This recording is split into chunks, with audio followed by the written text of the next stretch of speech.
Hello, welcome to the fourth episode of the DPS podcast. I'm Lucy, your Raverick House Captain. I'm Eleanor, your Harlow Vice Captain. And I'm Beth, your Deputy Head Girl. And today we're doing a dyslexia podcast. What is dyslexia?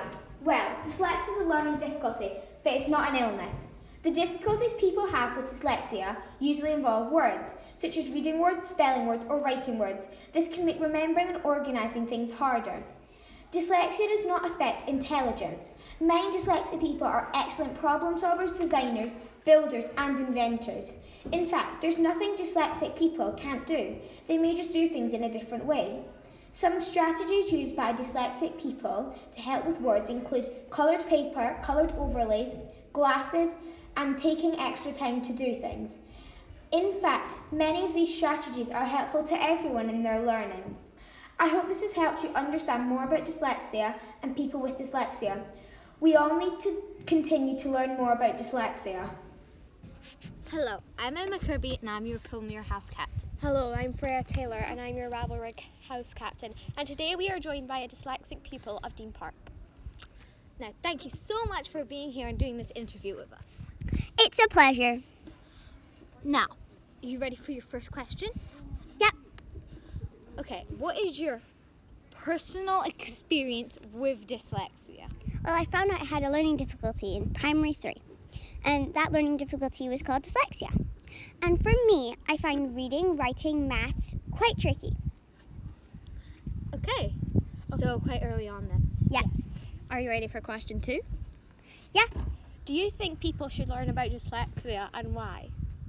I think people should, because some people just think it's reading and the people with dyslexia just can't read, and that's not true. People with dyslexia can read. It's just that some of their brain works better than the other half, and it's wired differently. So yes, I think it's a good idea for people to learn about dyslexia. Yes, there is so much more to dyslexia than that. Yeah. Okay, question 3. Does dyslexia hold you back in some subjects? If so, what ones are they? And because of dyslexia, obviously it helps you in certain subjects. What subjects are they? So the ones I find difficult are reading, writing, maths, literacy, lots of subjects actually. So they're the main ones, and I find memorizing sometimes tables quite difficult too. But some of the subjects I find easier are singing, poetry, art. I actually do like writing, but I find it quite difficult. And singing, acting, etc. Okay, question 4. What are your 3 top tips for children with dyslexia? Stay confident. Remember that you will get there in the end, and stay determined. Hello, welcome to the second part of the fourth episode. I'm Lucy, your Raverick House Captain. I'm Beth, your Deputy Head Girl. I'm Eleanor, your Harlow Vice Captain. Today we're interviewing Mrs. Hartley, but she can't be here to us due to COVID-19, so we're going to say her answers for her. So let's get started. Question 1 was, can you tell us about dyslexia? Mrs. Hartley's answer was, dyslexia can make it difficult to read and write. It can also affect other areas of your learning, like understanding what you read, following instructions, how well you remember things, maths, and how well you organise yourself. The City of Edinburgh adapted the definition of dyslexia is, dyslexia is evident and when accurately and fluent word reading and or spelling develops incompletely or with great difficulty. The focus is on literary learning at the word level and implies that the problem is severe and persistent despite the appropriate learning opportunities. British Psychology Society 1999. Thanks for telling us a bit more about dyslexia. Question 2. Can you tell us about how you support children with dyslexia? Mrs. Hartley's answer was, we follow the literacy and dyslexia guidelines. The class teacher completes a checklist which helps identify which areas of literacy the pupil is finding difficult. We discuss this document together with parents and use guidelines to identify which strategies to use to support of the children. And myself and the PSAs take individual or groups of children and we follow a program of work which teaches the pupils new strategies. Spelling patterns, memory skills, reading, and importantly, how to keep yourself E-STEM high. Some strategies might be longer time to process information, give one instruction at a time, longer time to complete tasks, use of a word bank or writing plan, use of a coloured filter, use of ICT with spell checker, learn to type, support with organisation and timing of things.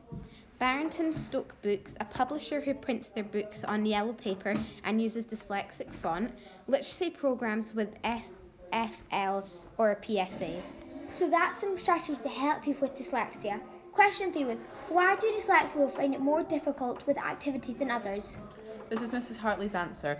A dyslexic brain is wired slightly differently, so their strengths and difficulties vary to other brains. That's a good explanation. Now, question 4 is, what are the positives and negatives of having dyslexia? This is Mrs. Hartley's answer. Negatives are reading, writing, spelling, sometimes maths is all difficult to learn, even although you work hard and really try your best. This can be very frustrating and affect your self-esteem. Having to work extra hard is also very tiring. You can't see dyslexia, so you can't tell by looking at someone that they have this difficulty.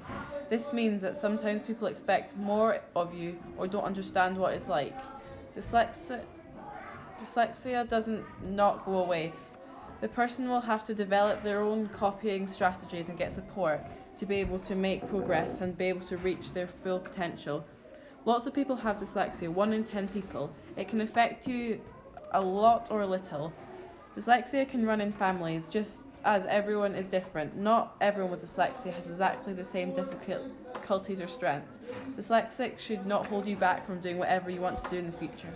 Positives. The dyslexic brain has many strengths and skills. Very creative and practical. You could be an actor or writer, really good at visual thinking and imagining objects in your head. You could be an architect or an engineer. Has the strength to be able to meet people and make connections. You could work in marketing or sales, able to see things from a different angle, a very good skill to have in business. Identify and great coming up with new ideas. You could be an interpreter and set up your own business or create a new project or service. Enjoy practical tasks and active learning. Strong visual thinkers, e.g. seeing things in 3D. Good verbal, so great members of a team. Good at problem solving and seeing the whole picture. Did you know some of the most successful people in the world have dyslexia? Richard Branson, an interpreter, Keira Knightley, an actor, Walt Disney, filmmaker, Jamie Oliver, chef, David Beckham, footballer, Albert Einstein, scientist, Agatha Christie, author. There are so many advantages to having a dyslexic brain, and there are many jobs which people can do better in because of their unique brain power. We need to celebrate and recognise this more. So there are lots of positives about having dyslexia. Question 5. How do you know if you have dyslexia? Mrs. Hartley's answer was, there may be a family history of dyslexia, or you may have struggled with literacy over a long period of time despite support. Getting an eye test is also very important, as some people with dyslexia have visual issues, stress. Black print on white paper is hard to read, and they need to use a coloured filter. Some people also have binocular instability, when eye muscles don't pull together evenly, and text can move or be blurred. The class teachers are in a good position to recognise learners who have literacy difficulties. They will put supports in place with advice from Support for Learning. Assessing for identifying dyslexia is planned, staged process that does not rely on using single tests. Evidence is gathered over time through staff discussions, reflections, observance, looking at pupils' work assessments and meetings with parents and learners. Gathered evidence is discussed and appropriate supports are put in place. How the child responds to this support is monitored and reviewed. The Support for Learning teachers then undertakes formal standardised assessments and gather further information.